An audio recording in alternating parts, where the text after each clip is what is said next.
From the CyberHub bunker and studio, you're tuning in to the CyberHub podcast. And now for your host and CISO, James Azar.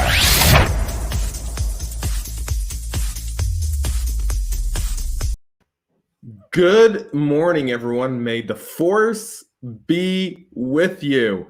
It's May 4th, 2021. James Azar here with the Practitioner Brief, giving you everything you need to know to keep your organization a little bit safer, hopefully. We have a lot of different things to talk about today, including a bunch of urgent zero-day patches, 3 in total that are critical to any organization.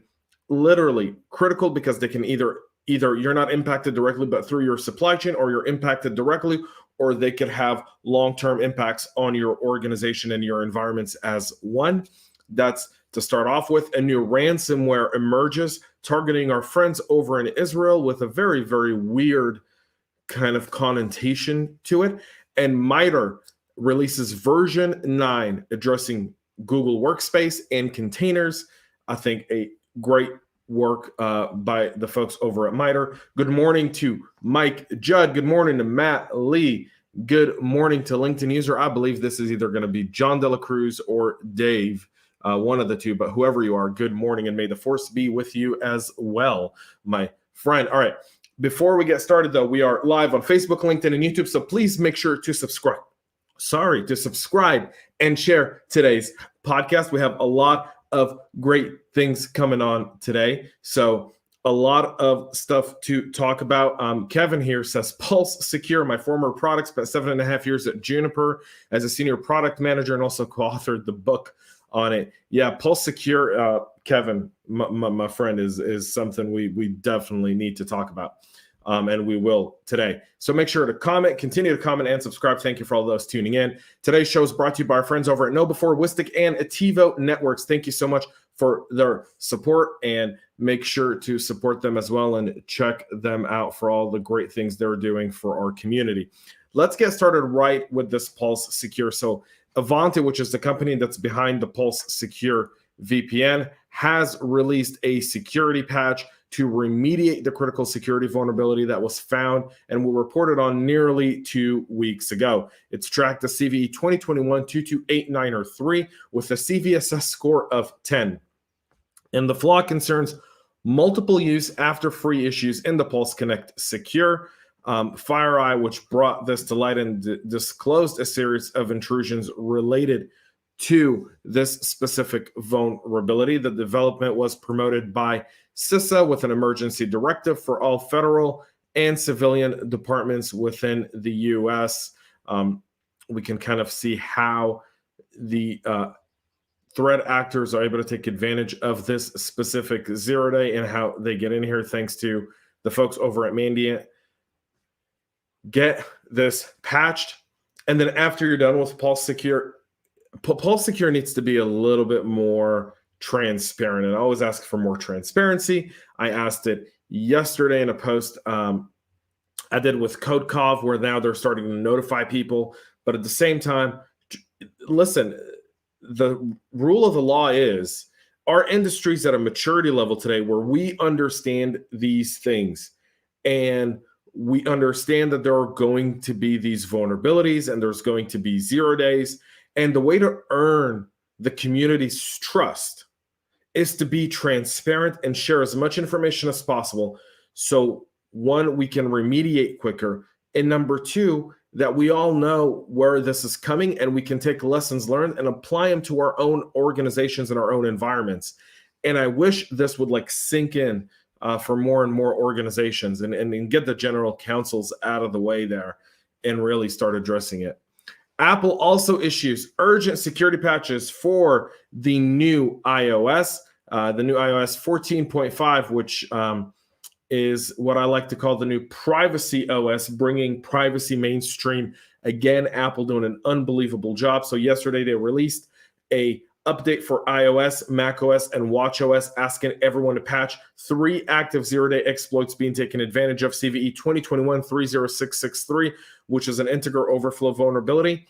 CVE 2021-30665, a memory corruption issue that could be exploited to essentially allow people to get malicious web content, which may lead to code execution.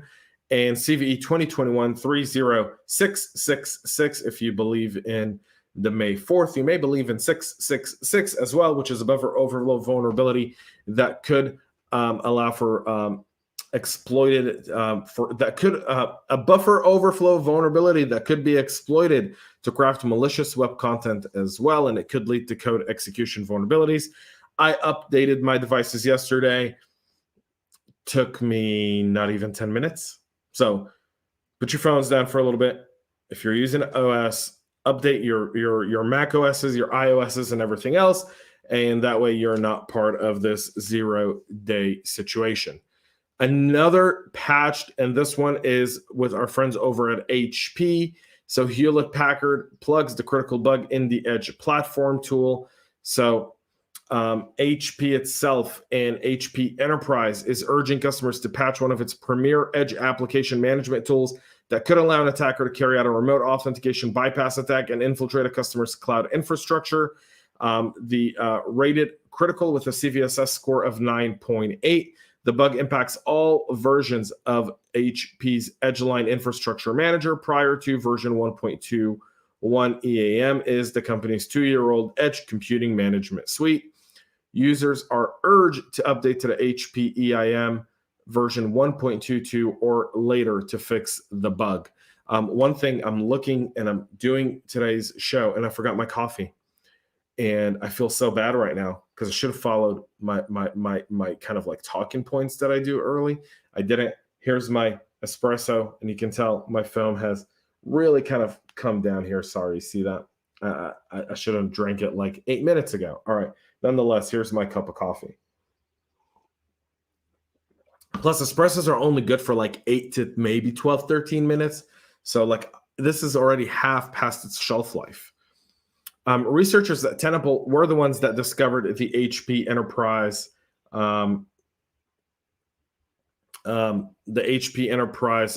vulnerability in late January, notifying HP on February 1st of the critical bug. HP released the fixes for the bug just on Thursday of this week. Shows you how hard it is to also create a patch to patch up a vulnerability and address it altogether, because the implications are far more serious than one is to look at. An attacker could be taking advantage of this, so if you are using it, make sure to address it immediately.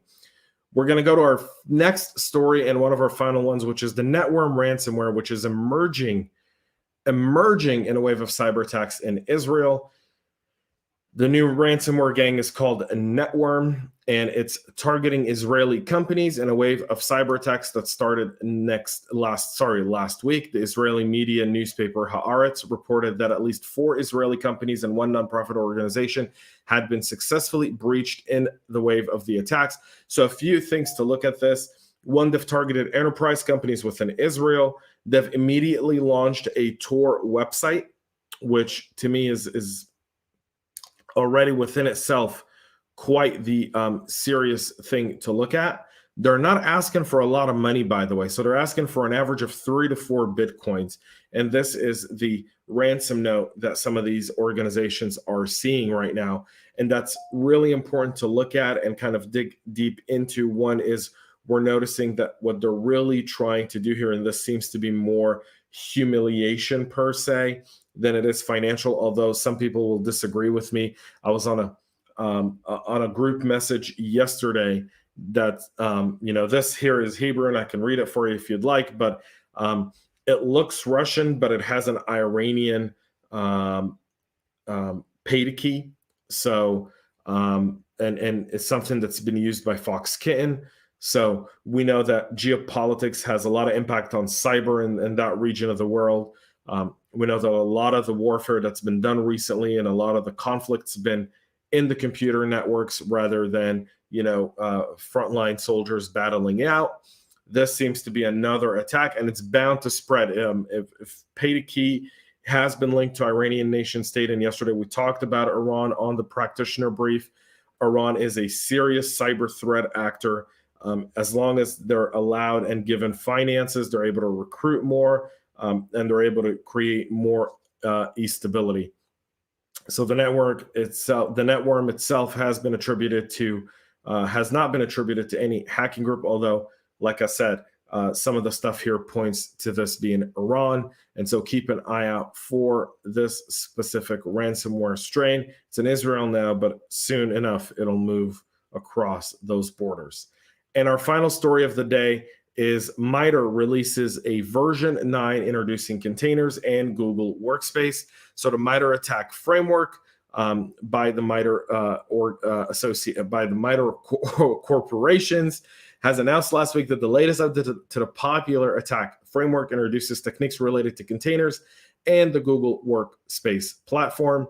The version 9 adds also container-related attack techniques, which is the result of a project conducted by MITRE Center for Threat-Informed Defense and sponsored by Microsoft, Citigroup, and JP Morgan Chase.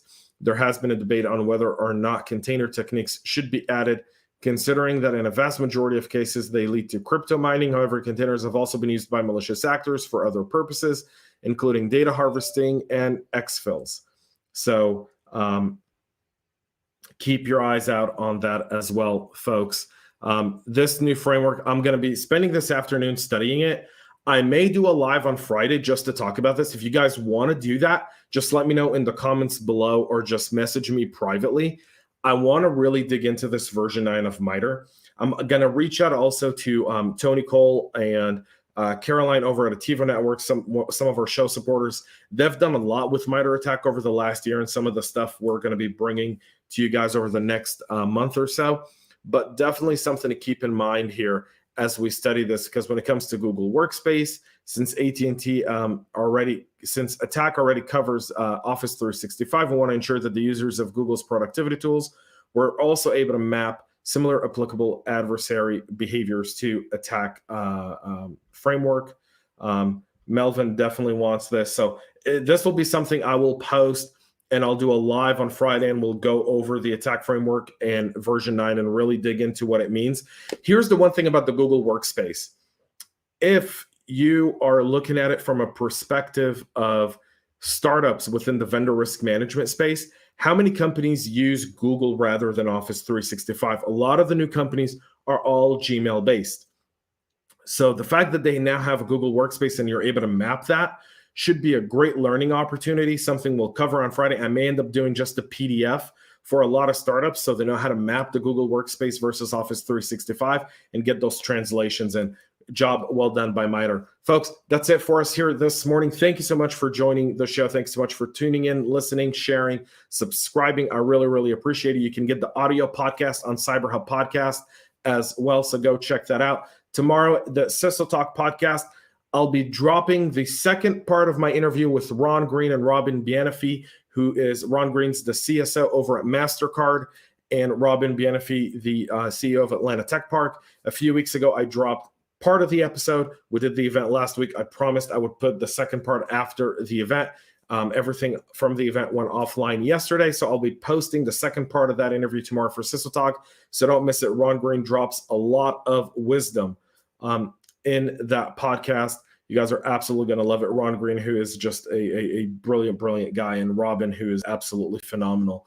A great little CISO Talk episode, so make sure you go watch the CISO Talk podcast tomorrow. That'll be live there. Matt, you got it. Friday show. Guys, Friday show, we're on.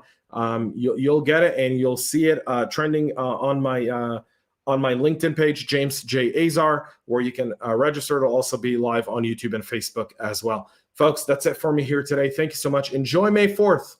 Have all the Star Wars jokes you can. Get your lightsabers out. Have a battle. Enjoy it. It's May 4th. And this year, things are starting to look up. We're at the tail end of the pandemic, folks. I've been inoculated twice. I tell you, I feel great. My wife got it yesterday. Her second shot, she feels unbelievable. So, things are on the tail end of that. So, folks, thanks so much for tuning in. Thanks so much for watching, and stay cyber safe. We love feedback, so make sure to connect with us on social media and subscribe to our podcast on your favorite podcast listening platform.